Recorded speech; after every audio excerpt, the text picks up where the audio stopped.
شیخ صاحب یہ سوال پوچھا گیا ہے کہ میت کے گھر میں کھانا پکانا اور کھانا جائز ہے یا نہیں؟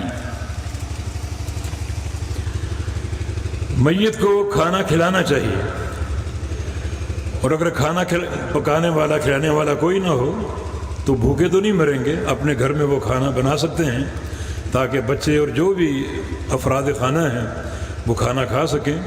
ورنہ نبی علیہ السلام کی تعلیم ہے کہ اصنعوا لآل جعفر طعاما، جب جعفر علیہ رضی اللہ عنہ کی شہادت کی خبر آپ کو پہنچی، فرمایا کہ ان کے بچوں کے لیے کھانا بناؤ، ان کو کھانا کھلاؤ۔